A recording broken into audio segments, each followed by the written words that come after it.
హల్లెలూయా. కాబట్టి దేవుడు పిలుచున్నాడు. ఏ విషయాన్ని బట్టి భయపడుతున్నావు? రోగాలను బట్టి భయపడుతున్నావా? ఇలాంటి మంత్రశక్తులను బట్టి భయపడుతున్నావా? లోకాన్ని బట్టి భయపడుతున్నావు? దేని బట్టి భయపడుతున్నావు? ఈ రాత్రి కాలం ముందు నీ కొరకు ఒక రక్షకుడు జన్మించాడు. నిన్ను విడిపించడానికి ఒక రక్షకుడు జన్మించాడు.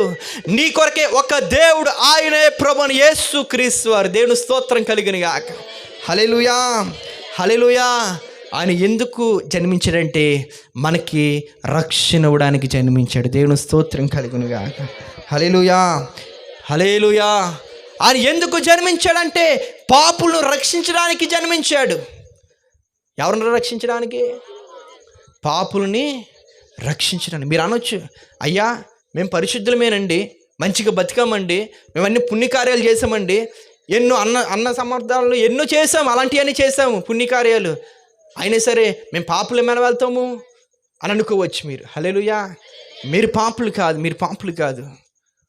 అంతకుముందు తరము చివరికి వెళ్ళిపోతే దేవుడు భూమిని, ఆకాశమును, గాలిని, నీరుని, నిప్పును, సమస్తమును సృజించి పంచిపోతాలని మట్టిని తీసుకుని దేవుడు ఏం చేశాడంటే మానవునిగా రూపించాడు. దేవుని స్తోత్రం కలిగిన గాక. హల్లెలూయా. మానవునిగా రూపించి ఒక బొమ్మగా తయారు చేసి దానిలో జీవాత్మ ఊదాడు. అప్పుడు మానవునిగా, మనిషిగా ఆ యొక్క బొమ్మ తయారు చేయబడింది. అతని పేరే ఆదాము. హల్లెలూయా. అతని కొరకు దేవుడు మరొక వ్యక్తిని, మరొక స్త్రీని, పురుషుడి కొరకు స్త్రీని దేవుడు తయారు చేశారు. అతని పేరు అవ్వ. దేవుడు లేఖనం చెప్తుంది, ఆజ్ఞాతిక్రమం పాపమని. వారు చేసినట్టు పాపము వారి మీదకి మరణంగా శాపంగా వచ్చింది. అది ఈనాటి వరకు కూడా అనేక మంది ఏలుబడి చేస్తుంది. హల్లెలూయా. మీరు అనుకోవచ్చు, అయ్యా అప్పుడు ఎప్పుడో వారు చేసిన పాపం మా మీద ఎలా ఏలుబడి చేస్తుంది అయ్యా అనుకోవచ్చు. ఆలోచన చేసుకోండి.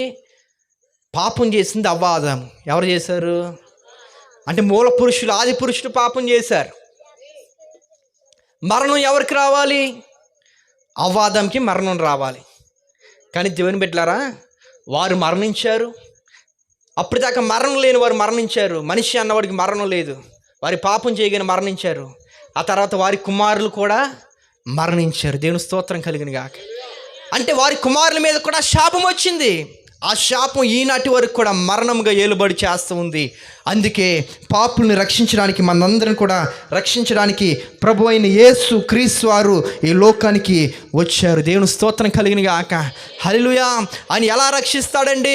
రక్తము చిందించడం ద్వారా ఆయన మనల్ని రక్షించగలిగిన సర్వశక్తిమంతుడు. దేవుని స్తోత్రం కలిగిన గాక. ఏ రక్తము కూడా, ఏ పాపం కూడా ఎవరిని తీసివేయదు. కానీ యేసు రక్తం ప్రతి పాపం నుండి ప్రతి మానవుని కూడా పరిశుద్ధపరుస్తుంది. దేవుని స్తోత్రం కలిగినగా. హల్లెలూయా. మన రక్తము చిందించబడకుండా పాప విమోచన జరగదు. పాప విమోచన జరగాలంటే రక్తము చిందించబడాలి. అందుకే ప్రభుని యేసు క్రీస్తు వారు నిత్య నరకానికి వెళ్లకుండా నిన్ను నన్ను రక్షించడానికి ఈ లోకానికి వచ్చి నీ కొరకు, నా కొరకు ప్రాణం పెట్టి రక్తాన్ని చిందించారు. అందుకు దిక్కున రాయబడిన మాట, సర్వలోకం యొక్క పాపం పరిహరించబడాలంటే రక్తము చిందించబడాలి. ఆ రక్తము ఎవరిదంటే పరమాత్ముడు తనకు తానుగా దిగి వచ్చి రక్తాన్ని చిందిస్తేనే కానీ పాప విమోచన జరగదని బైబిల్ గ్రంథం కాదు, అన్ని గ్రంథాలు చెబుతున్నాయి. గ్రంథం చెప్తుంది సర్వలోకం యొక్క పాపం పరిహరించబడాలంటే రక్తము చిందించబడాలి. ఆ రక్తము ఎవరు చిందించాలి? పరమాత్ముడు తనకు తానుగా వచ్చి రక్తాన్ని చిందిస్తేనే పాప విమోచన జరుగుతుంది. అలా పరమాత్ముడు వచ్చిన వాడు ఎవరున్నారు భూమి మీద ఆలోచన చేసుకుంటే? పరమాత్ముడు ఎవరు? పరలోకం నుంచి దిగి వచ్చిన వాడే పరమాత్ముడు. ప్రభుని యేసుక్రీస్తు వారి సింహాసనాన్ని విడిచిపెట్టి మానవుడిగా నీ కొరకు, నా కొరకు ఈ లోకానికి దిగి వచ్చి నిన్ను నన్ను రక్షించడానికి ఈ లోకంలో జన్మించినటువంటి ఏకైక పురుషుడు, ఏకైక దేవుడు ప్రభుని యేసుక్రీస్తు వారి. దేవుని స్తోత్రం కలుగును గాక. హల్లెలూయా, హల్లెలూయా.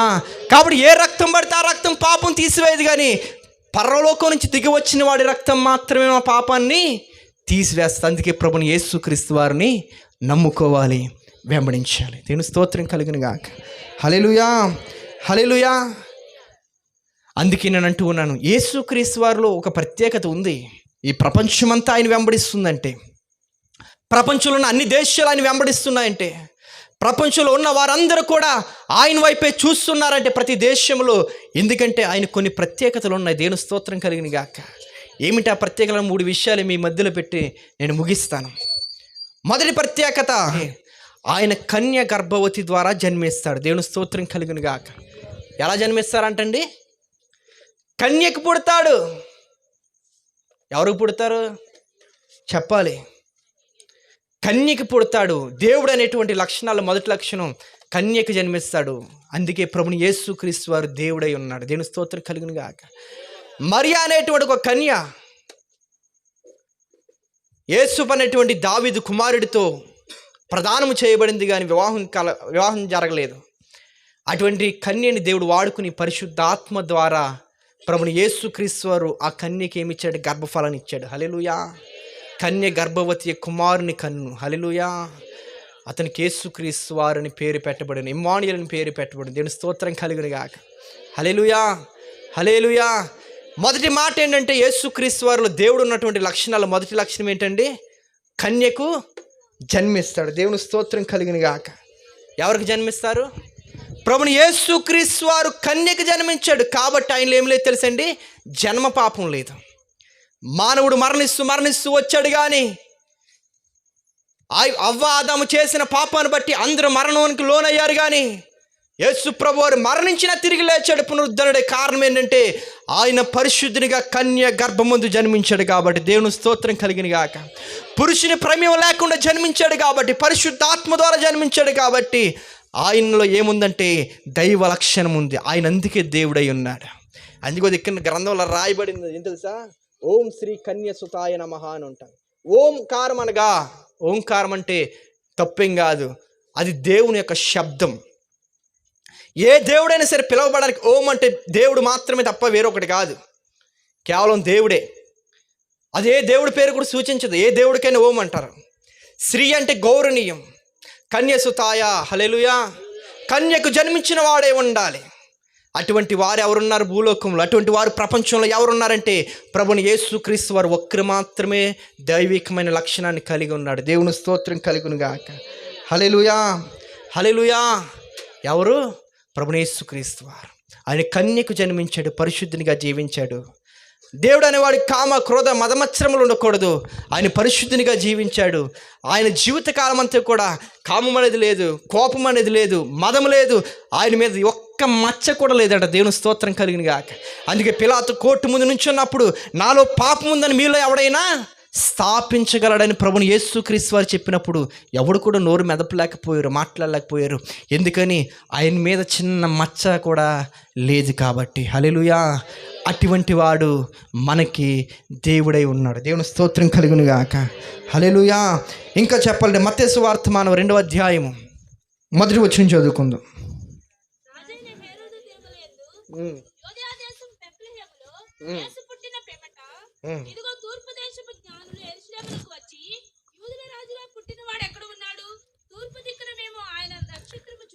దేవుని స్తోత్రం కలుగును గాక. హల్లెలూయా. జ్ఞానులు వచ్చి వారి నక్షత్రాన్ని వెంబడించారు. నక్షత్రాన్ని వెంబడించిన తర్వాత వారు అంటూ ఉన్నారు, యూదుల్లో రాజుగా పుట్టినవాడు ఎక్కడ ఉన్నాడు? దేవుడికి ఉండవలసిన లక్షణము రాజు. హల్లెలూయా. ఆయన రాజులకు రాజు, ప్రభువులకు ప్రభువు. ఆయన సర్వశక్తిమంతుడైన దేవుడు ప్రభుని యేసుక్రీస్తు వారు. అందుకే సిలువ వేయబడినప్పుడు కూడా పక్కన ఒక దొంగ అన్నాడు, అయ్యా నీకు రాజ్యం ఉంది కాబట్టి నీ రాజ్యముతో నువ్వు వచ్చినప్పుడు నువ్వు నన్ను జ్ఞాపకం చేసుకో ప్రభువా అన్నాడు. హల్లెలూయా, హల్లెలూయా. ఆయనకు రాజులకు ఆయన రాజే ఉన్నటువంటి దేవుడు. ఆయనకు రాజ్యం ఉంది. ఆ రాజ్యం పేరు పరలోకం. ఈ లోకంలో ఏమి సంపాదించుకుంటాము, ఏమి తింటాము, ఏమి త్రాగుతాము, ఈ రాత్రి కాలం అందే మన ప్రాణం పోతే మన గతి ఏంటి ఆలోచన చేసుకోవాలా. నేను భయంకరమైన పరిస్థితుల్లో సువార్త చేస్తూ ఉంటాం, ఎక్కడ పడితే అక్కడ తిరిగేస్తూ ఉంటాం. ఈరోజు ఇక్కడ ఉంటాం, రేపు పొద్దున హైదరాబాద్లో ఉంటాము. భయంకరమైన పరిస్థితుల్లో దేవుని సువార్త ప్రకటిస్తూ ఉంటే ఒకడు నాకు ఫోన్ చేసినాడు, అన్నయ్య నువ్వంతా కూడా జీవితాన్ని వేస్ట్ చేసేసుకున్నావు అనుకుంటున్నాను అన్నయ్య నేను అన్నాడు. యారో బాబు అంతలో నీకేమనిపించింది అన్న? నీ యవన కాలం అంతా కూడా దేవుని సేవ కొరకు సువార్త కొరకు నువ్వు తిరిగితేనే ఉంటున్నావు, పరిగెడుతూనే ఉంటున్నావు, రేపు పొద్దున అన్న తర్వాత నువ్వు బాధపడతావు అన్నాడు. యారా అంటే అడంటున్నాడు, నేను ఇంకా ఆనందించలేకపోయాను, నేను ఇంక ఎంజాయ్ చేయలేకపోయాను అని నువ్వు బాధపడతావు అన్నాడు. నేను చెప్పా, ఈ రాత్రి నా ప్రాణం దేవుడు తీసుకుంటే రేపు పొద్దున్న నేను ఎవడ ఆలోచించాడో దానికోసం అన్నాను. నేను స్తోత్రం కలిగిన గాక. ఇంకా లోకంలో దేని కొరకు జీవిస్తూ ఉన్నాము? ఈ రాత్రి కాలం ముందు మనకు ఒకటి ఉంది, ఒక నిరీక్షణ ఉంది. ఏంటి తెలుసండి? మనకు ఒక రాజు ఉన్నాడు, మనకు ఒక రక్షకుడు ఉన్నాడు. ఆయన పరలోక రాజ్యానికి చేర్చేటువంటి గొప్ప దేవుడు. హల్లెలూయా. ఆయన వెంబడిస్తే ఆయన రాజ్యంలో ఉంటాము. నమ్మి బాప్తిసం పొందినవాడు రక్షించబడును. వాక్యం వినాలని ముగించేస్తా 10 నిమిషాల్లో. ఏమన్నాడు ఆయన? నమ్మి బాప్తిసం పొందినవాడు రక్షించబడతారు. ఈరోజు ప్రభుని యేసుక్రీస్తుని వెంబడించి నీవు నమ్మి బాప్తిసం పొందితే తప్పకుండా రక్షించబడతావు.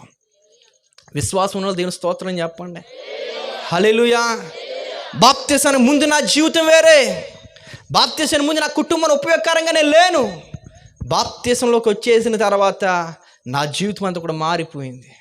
చాలామంది అనుకుంటారు పెళ్ళైన తర్వాత బాప్తిసం అనుకుంటారు, డిగ్రీ అయిన తర్వాత బాప్తిసం అనుకుంటారు, పిల్లల కన్నా తర్వాత బాప్తిసం ఏవో అనుకుంటారు. నేను చెప్పే మాట ఏంటి తెలుసండి? ఎప్పుడైతే బాప్తిసం పొందుకుంటామో ముందు జరిగే వాటన్నిటి మీద కూడా మనం విజయాన్ని పొందుకుంటాము. కొన్ని వెనక్కి వెళ్ళిపోతూ ఉంటాయి. అయ్యా చదువుకోవాలనుకుని ఎందుకు వెనక్కి వెళ్ళిపోతుంది, ఉద్యోగం అనుకుని ఎందుకు వెనక్కి వెళ్ళిపోయింది, వివాహం అనుకుని ఎందుకు వెనక్కి వెళ్ళిపోయింది అంటే కారణం ఒకటే, మనం ఇంకా బాప్తిసం తీసుకోలేదు, పరిపూర్ణతలోకి రాలేదు కాబట్టి ఒక్కొక్కటి వెనక్కి వెళ్ళిపోతున్నాయి. అదే బాప్తిసం తీసుకుని దేవుని ఆత్మను పొందుకుంటే నీకు విరోధంగా ఉన్న దాని మీద దేవుని ఆత్మ చేత నువ్వు పోరాడగలేటువంటి శక్తి దేవుడు నీకు ఇస్తాడు. హల్లెలూయా. అందుకే ప్రభుని యేసుక్రీస్తు వారు బాప్తిసానికి దిగినమ్మనే, ఆయన బాప్తిసం పొందగానే దేవుని ఆత్మ, పరిశుద్ధ ఆత్మ దేవుడు ఆయనలోకి వచ్చారు. మనము కూడా ఎప్పుడైతే బాప్తిసం పొందుకుంటామో అప్పుడు మనలో పరిశుద్ధ ఆత్మ దేవుడు నివాసం చేస్తారు. తద్వారా మనం ఏం మాట్లాడాలి, ఏం చేయాలి సమస్తము కూడా దేవుడు బోధిస్తుంటాడు. దేవుని స్తోత్రం కలుగును గాక. హల్లెలూయా. కాబట్టి మన దేవుడు రాజై ఉన్నవాడు.